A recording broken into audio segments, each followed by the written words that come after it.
आज के वीडियो में हम देखेंगे सीक्वेंशियल सर्किट क्या होते हैं। तो सीक्वेंशियल सर्किट डिजिटल इलेक्ट्रॉनिक्स का सबसे ज्यादा इंपॉर्टेंट टॉपिक होता है, क्योंकि इसी पर बेस्ड होते हैं हमारे काउंटर्स, रजिस्टर्स, फ्लिप फ्लॉप, ये सारी चीजें इसी पर बेस्ड होती हैं। ठीक है, इन सारी चीजों पर मैं वीडियोस ऑलरेडी अपलोड कर चुकी हूँ। तो पहले हम यहाँ पर देखते हैं, इस बेसिक का भी मैंने वीडियो ऑलरेडी अपलोड किया था, लेकिन क्योंकि ये रिविजन सीरीज चल रही है इसलिए इसी चीज को हम फिर से देखते हैं। तो सीक्वेंशियल सर्किट एक ऐसा सर्किट होता है जिसमें आउटपुट सिर्फ प्रेजेंट इनपुट पर डिपेंड नहीं करता है, जबकि प्रीवियस स्टेट पर भी डिपेंड करता है। कहने का मतलब ये है कि एक ऐसा सर्किट जिसमें आपने जो इनपुट दिया उसी के अकॉर्डिंग आउटपुट आ जाए, ऐसा तो आपने कॉम्बिनेशनल सर्किट में दिखा था।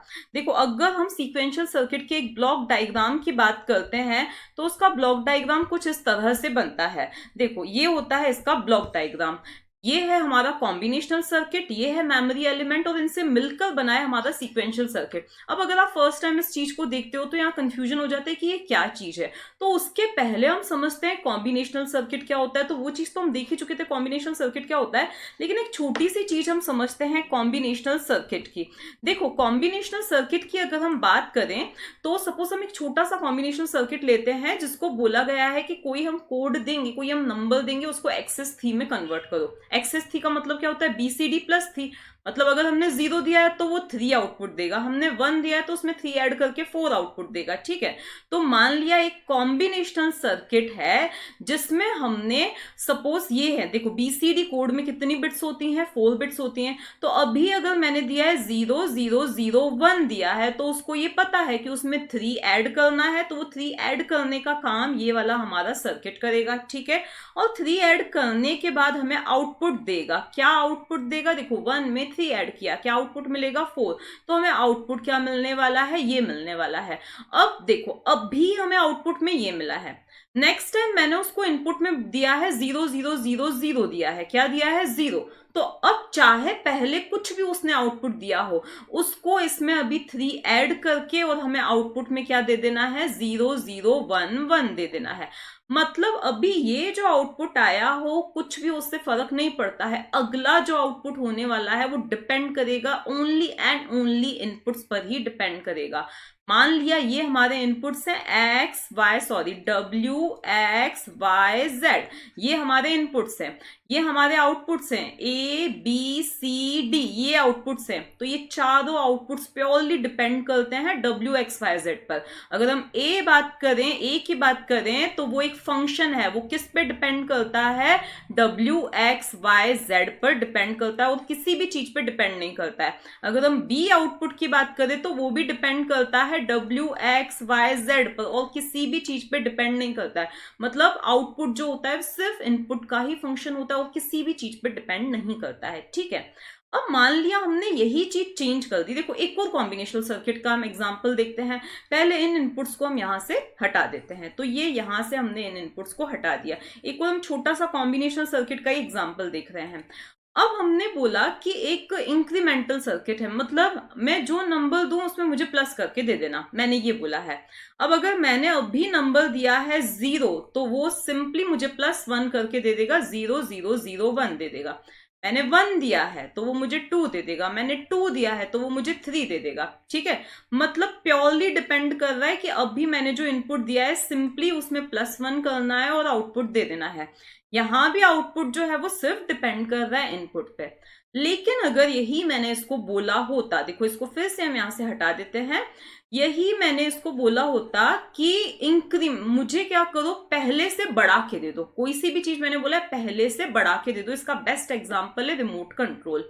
जैसे कि एग्जांपल मैंने पहले भी दिया था, अगर आपने रिमोट कंट्रोल देखा हो किसी भी चीज का, आप एसी के रिमोट की बात करो, आप टीवी के रिमोट की बात करो, उसमें ना ये 2 बटन्स रहते हैं। ये क्या रहता है, आगे बढ़ने का, ये क्या होता है, पीछे जाने का, ये इंक्रीमेंट करने का। इंक्रीमेंट करने का यहाँ कुछ अलग सेंस है। पहले जो भी चैनल हो उसमें प्लस कर दो, चैनल को बढ़ा दो, चैनल नंबर को बढ़ा दो, पहले जो भी हो उसमें प्लस करो।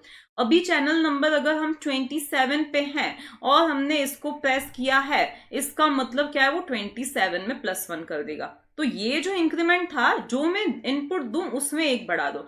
लेकिन जब हम प्लस चैनल, रिमोट कंट्रोल में प्लस चैनल करते तो अभी चैनल नंबर 27 पे है तो हम 28 पे पहुंच जाएंगे। तो यहाँ जो हमारा आउटपुट है वो डिपेंड कर रहा है कि अभी हम कौन सी स्टेट में है, अभी हम कौन सी स्टेट में है। अब मैंने सर्किट को ये बोला कि पहले से बढ़ा दो, बस मैंने क्या बोल दिया, पहले से बढ़ा दो, जिससे कि रिमोट में ये होता है पहले जो भी चैनल है उसको बढ़ा दो। अगर मैंने इसको ऐसा कोई सा बोला तो ये सोचेगा पहले तो मेरे पास कुछ था ही नहीं, मुझे जो इनपुट मिल रहा था उसी के अकॉर्डिंग में बढ़ा रहा था, 0 था तो 1 1 था तो 2, मतलब जो मुझे इनपुट मिल रहा था उसी के अकॉर्डिंग में बढ़ा रहा था। अब मैं पहले वाली वैल्यू में कैसे बढ़ाऊं, मेरे पास तो पहले कोई वैल्यू ही स्टोर्ड नहीं है। तो क्यों, क्योंकि ये क्या है, एक सिर्फ कॉम्बिनेशनल सर्किट है, उसे हम जो दे रहे हैं उसी पे काम कर रहा है। लेकिन मान लिया उसने अपनी पहले वाली स्टेज को कहीं सेव करके रखा होता है, जैसे मान लिया कि ये है, इसका काम सिर्फ क्या है, एक एक बढ़ा देना, ठीक है, 1 दिया है तो 2 देना, 2 दिया है तो 3 देना एंड सो ऑन। लेकिन अगर ये अपने इस आउटपुट को कहीं पे स्टोर करके रख लेता, कहाँ पे, कहीं पे भी स्टोर करके रख लेता। मान लिया अभी आउटपुट आया है 2, मतलब अभी हम चैनल नंबर 2 पर हैं, मैंने बोला बढ़ा दो, चैनल को बढ़ा दो, तो वो देखेगा कि पहले चैनल की क्या वैल्यू है, उसी में ये क्या कर देगा, +1 कर देगा। पहले चैनल की वैल्यू उसने देखी क्या है, 2 है, 2 में ही उसने +1 करके मुझे क्या दे दिया, 3 दे दिया। मैंने फिर से बोला बढ़ा दो, इंक्रीमेंट कर दो, तो वो देखेगा, अब देखो इस 3 को स्टोर किया यहाँ पे, अब ये देखेगा कि अभी मेरे पास क्या है, 3 है, तो 3 में ही वो +1 करके हमें 4 दे देगा। इसी तरह से अगर हम कम करने की बात करें, मतलब ऐसा कोई सा सर्किट है जो डिक्रीमेंट करता है, मैंने बोला कि कम कर दो, तो वो देखेगा पहले उसके पास क्या वैल्यू है, उसी में क्या कर देगा, -1 कर देगा, ठीक है। तो ये एक एग्जाम्पल है हमारे सीक्वेंशियल सर्किट का, जिसमें क्या है, कॉम्बिनेशनल सर्किट तो वो जो कैलकुलेशन करनी है वो वाला काम कर रहा है, लेकिन इस केस में हमारा जो आउटपुट है वो डिपेंड कर रहा है अभी जो हमने इनपुट दिया है, अभी जो भी मैंने इनपुट दिया है, सपोज मैंने x इनपुट दिया है, तो अभी वाले इनपुट पे भी डिपेंड करेगा, और साथ ही जो प्रेजेंट स्टेट है, मतलब जो प्रीवियस आउटपुट आया था उस पर भी क्या करेगा, डिपेंड करेगा। तो यहां पर जो आउटपुट आएगा, सपोज मैं आउटपुट को f ले रही हूं, मान लिया, ठीक है, तो वो आउटपुट सिर्फ इस x इनपुट पर ही डिपेंड नहीं करेगा, जो हमारा पास्ट इनपुट, पास्ट स्टेट थी, प्रीवियस स्टेट थी, तो यहाँ पे सपोज मैंने प्रीवियस स्टेट को PS लिख लिया, उस पर भी क्या करेगा, डिपेंड करेगा, इन दो चीजों पे डिपेंड करेगा। यहाँ नंबर ऑफ स्टेट्स भी अलग, नंबर ऑफ इनपुट्स भी ढेर सारे हो सकते हैं, सिर्फ मैंने एक इनपुट की बात की है, और वो एक इनपुट 4 बिट के फॉर्म में भी हो सकता है, ठीक है। तो कुल मिला के सीक्वेंशियल सर्किट एक ऐसा सर्किट है जिसमें ये जो आउटपुट है ना, वो सिर्फ और सिर्फ इनपुट पर नहीं डिपेंड करेगा। इसमें ये एक और लाइन आ रही है जो कॉम्बिनेशनल सर्किट के पास जा रही है, मतलब कि ये कहां से आ रही है, हमारी प्रीवियस स्टेट से आ रही है। मान लिया अभी हमारा रिजल्ट आया था 1, मैंने बोल दिया बढ़ा दो, ये 1 इसमें क्या है, स्टोर्ड है, तो इसने ये 1 यहां से लिया, उसके बाद मैंने जो कुछ भी बोला, भाई इसमें 3 बढ़ा दो, मान लिया मैंने कुछ ऐसा बोला है, ठीक है, तो उसमें इस x को क्या कर देगा, प्लस कर देगा। तो कुल मिला के ये चीज हमने देख ली सीक्वेंशियल सर्किट। तो अब याद रखने के लिए देखो, कॉम्बिनेशनल सर्किट तो हमारे पास ऑलरेडी अवेलेबल था, अब हमें सिर्फ एक और चीज की जरूरत थी जो पिछले इनपुट को याद करे, पिछली स्टेट को याद रखे अपने पास। वही चीज क्या है, मेमोरी एलिमेंट है। मेमोरी एलिमेंट एक ऐसा सर्किट होता है जो क्या करता है, एक बिट को स्टोर करके रखता है अपने पास में, एक बिट को क्या करता है, स्टोर करके रखता है। और वो जो मेमोरी एलिमेंट होता है ना किसी भी सीक्वेंशियल सर्किट में, उसी चीज को क्या बोला जाता है, फ्लिप फ्लॉप बोला जाता है, ठीक है। उसी चीज को, किसी भी सीक्वेंशियल सर्किट के अंदर जो मेमोरी एलिमेंट होता है, उसी चीज को क्या बोला जाता है, फ्लिप फ्लॉप बोला जाता है। तो अब अगर हम बात करें कि फ्लिप फ्लॉप क्या होता है, तो फ्लिप फ्लॉप क्या होता है, एक ऐसा सर्किट होता है which is capable of storing a bit, which is capable of storing a bit, ठीक है ना। फ्लिप फ्लॉप हमने क्या देखा, एक ऐसा डिवाइस होता है जो क्या करता है, एक बिट को अपने पास याद करके रखता है, संभाल के रखता है, ठीक है। अब आपको लगेगा इस एक बिट का क्या काम, तो जब हम बड़े सर्किट बनाएंगे ना, जैसा कि अभी अभी मैंने आपको बोला था कि हमें क्या करना है, किसी नंबर में प्लस करना है, 4 बिट नंबर को इंक्रीमेंट करना है, ठीक है। तो यहां पर हम फिर क्या करेंगे, ऐसे 4 फ्लिप फ्लॉप का यूज करेंगे। कैसे 4 फ्लिप फ्लॉप का यूज करेंगे, ये एक बिट को याद रखेगा, ये दूसरी बिट को, ये तीसरी को, और ये चौथी बिट को याद रखेगा, ठीक है ना।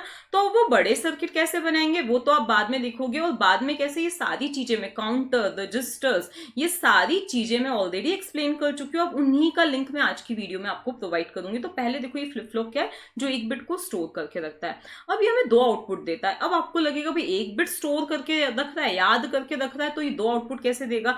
तो मान लिया उसने एक बिट को याद रख के रखा है जो कि क्या है, क्यू है, उसमें 1 भी हो सकता है, 0 भी हो सकता है। तो इसका एक और जो आउटपुट रहता है वो क्या होता है, क्यू डैश होता है, जो कि क्यू का क्या होता है, कॉम्प्लीमेंट होता है, ठीक है। तो उसने जो याद रखा है, मान लिया उसने 0 याद रखा है, तो वो उसका कॉम्प्लीमेंट भी हमें प्रोवाइड करता है। तो किसी भी फ्लिप फ्लॉप में ना 2 आउटपुट्स रहते हैं, एक होता है क्यू और दूसरा क्या होता है, क्यू डैश होता है, ठीक है ना। तो ये हुआ फ्लिप फ्लॉप। तो इसीलिए ये चीज क्या होती है, मेमोरी एलिमेंट होती है जो कि स्टोर करके अपने पास याद रखती है, मेमोरी एलिमेंट जो कि अपने पास एक बिट को क्या करती है, स्टोर करके रखती है, ठीक है। Depending on the working flop भी जो है ना, अलग अलग उनकी वर्किंग के अकॉर्डिंग अलग अलग टाइप के होते हैं। एक होता है हमारा आर एस या एस आर फ्लिप फ्लॉप होता है, दूसरा होता है हमारा जेके फ्लिप फ्लॉप होता है, तीसरा हमारा होता है डी फ्लिप फ्लॉप, और होता है हमारा टी फ्लिप फ्लॉप होता है। इसी में आगे आ जाता है एज ट्रिगर्ड फ्लिप फ्लॉप आ जाता है, फिर हमारा आ जाता है मास्टर स्लेव फ्लिप फ्लॉप आ जाता है। तो ये वाले हम अलग अलग तरह के फ्लिप फ्लॉप देखेंगे, जिनके लिंक्स मैं आपको डिस्क्रिप्शन बॉक्स में प्रोवाइड कर रही हूँ। क्यों प्रोवाइड कर रही हूँ, क्योंकि मैं ऑलरेडी इनको अच्छी तरह से एक्सप्लेन कर चुकी हूँ इन्हीं चीजों को। अब आपको लगेगा कि जब लिंक ही प्रोवाइड करने थे तो ये रिविजन सीरीज का मतलब क्या रहा। तो आप एक इमेजिन करो, जो बंदा जिसकी कल एग्जाम है और वो आज ही पढ़ने बैठा है, लाइक बैक बेंचर है, वो आज ही पढ़ने बैठा है, जिसको आज ही पता चला है कि मेरा डिजिटल इलेक्ट्रॉनिक्स करके सब्जेक्ट है। अब आप उसको 150 वीडियोस दे दो तो उनमें से पढ़ना भी उसको कंफ्यूजिंग लगेगा कि क्या पढ़ूं मैं, क्या नहीं पढ़ूं।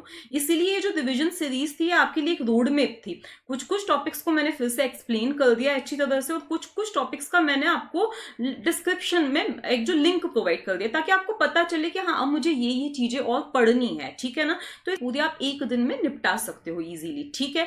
तो अगर आप वो कर पाते हो तो आपके आराम से अच्छे नंबर भी आ जाएंगे, और आप में कॉन्फिडेंस भी आ जाएगा कि हाँ मैं आराम से डीई का पेपर दे सकता हूँ या दे सकती हूँ, ठीक है।